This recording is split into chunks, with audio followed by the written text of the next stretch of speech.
I was born in Australia without arms and legs. No doctor could explain why. My parents were Christians, preaching about the love of God, yet their first son came into the world with no limbs. I grew up singing songs about Jesus loving all the children, but every Monday at school I asked God, if you love me, then why did you make me different? I looked at everyone else and wondered why I had less. Why do people suffer? Why does pain exist? Why do innocent children die? I carried these questions deep in my heart as a child. At school, I felt rejected and alone. Kids stared at me. Some laughed, some were afraid to even talk to me, and every night voices filled my head telling me I wasn't enough. Nick, you'll never have a job, you'll never get married, you'll never be happy. Fear became my greatest prison. I realized pain is pain and brokenness is brokenness. Some people may not have physical disabilities, but inside they feel completely shattered.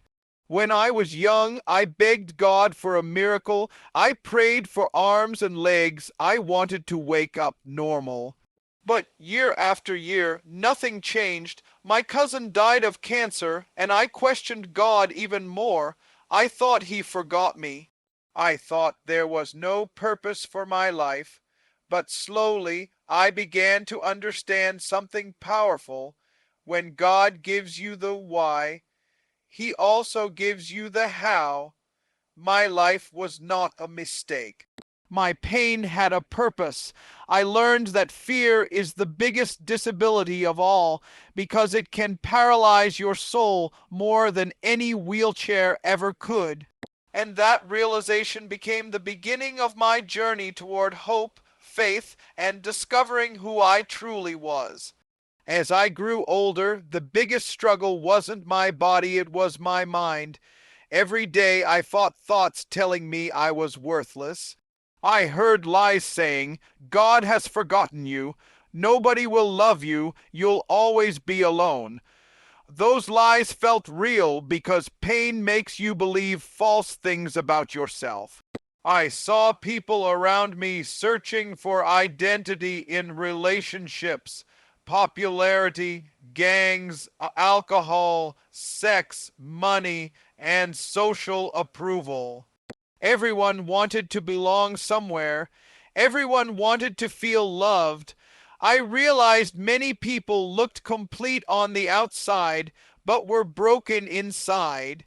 Some came from broken homes, some were bullied, some hated themselves because they didn't look perfect.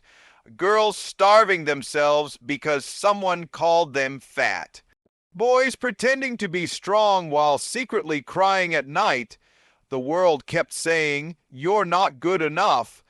But I began discovering that the world's definition of worth is temporary. I started learning the difference between truth and lies. The lies said I was hopeless, but the truth said I was fearfully and wonderfully made. The lies said I had no future, but the truth said God had a plan and purpose for my life. I understood that if I kept finding my identity in people, I would always stay empty. Real identity comes from the Creator, not from society. I also learned that being a good person wasn't enough.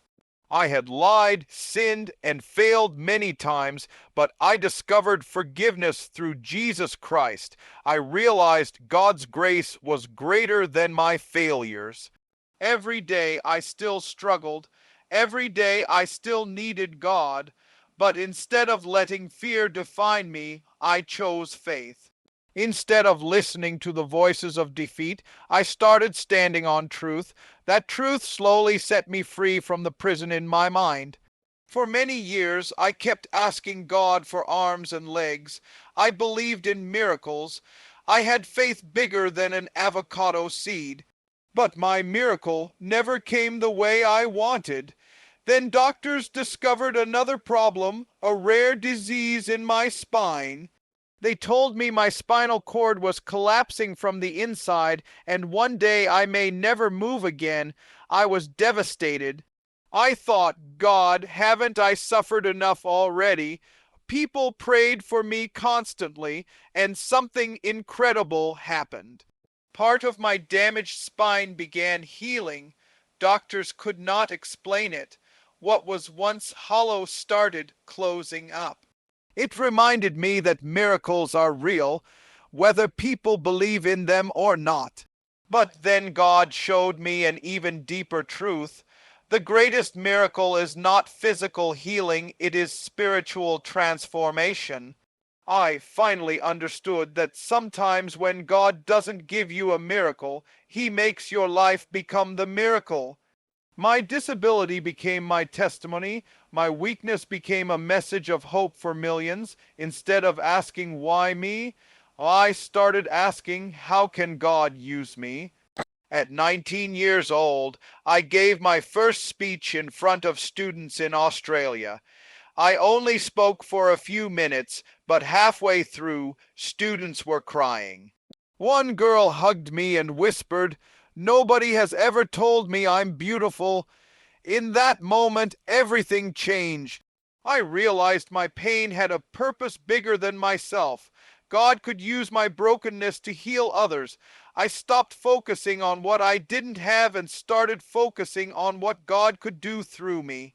I became determined to tell people they are loved, valued, and created for a purpose.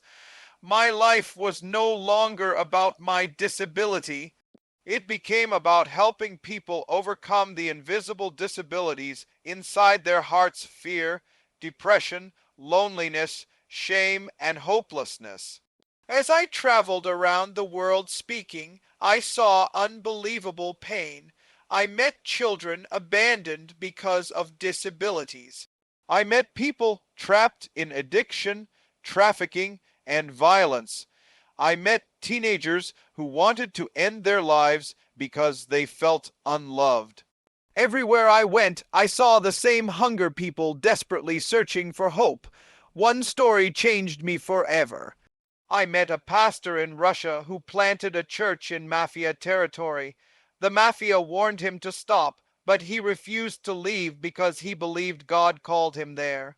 1 week later, his son was shot and killed, yet instead of revenge, the pastor chose forgiveness. Months later, the man who killed his son came to him asking for mercy.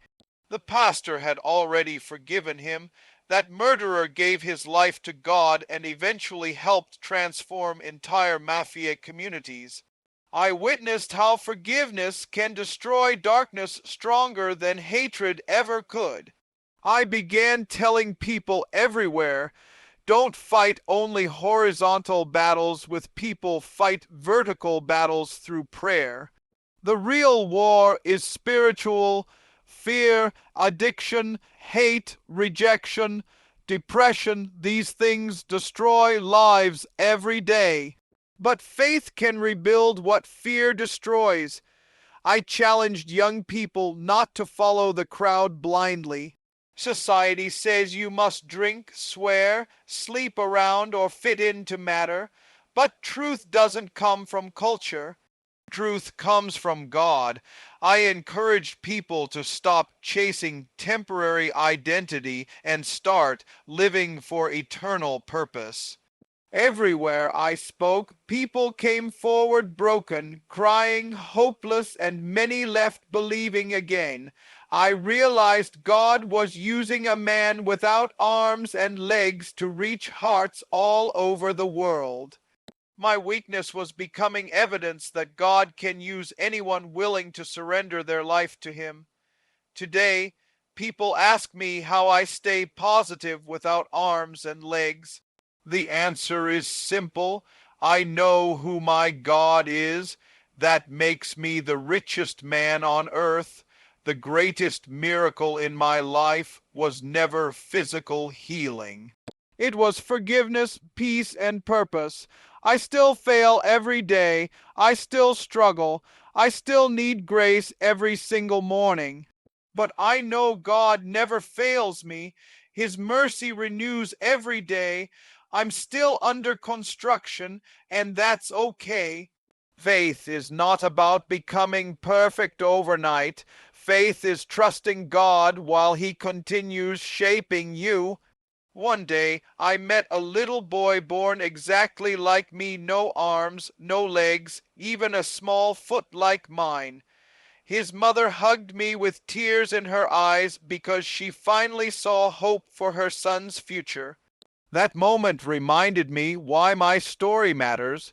When God doesn't remove your pain, He can still use it to inspire others. I also visited a teenage girl in a hospital who nearly died from an eating disorder after classmates called her fat. She wanted to give up on life. I told her, what if one day you survive this pain and help another girl survive too? Her eyes filled with hope. That's when I realized every scar can become someone else's survival guide. Your brokenness does not disqualify you. Your pain can become purpose. Your struggle can become someone else's healing. I stand before the world not as a victim, but as proof that God can use anyone. I may not have arms or legs, but I have faith. I have purpose. I have hope. And I know that no matter how broken someone feels, there is always a reason to keep going. Because when you put go in front of disabled, it spells God is able.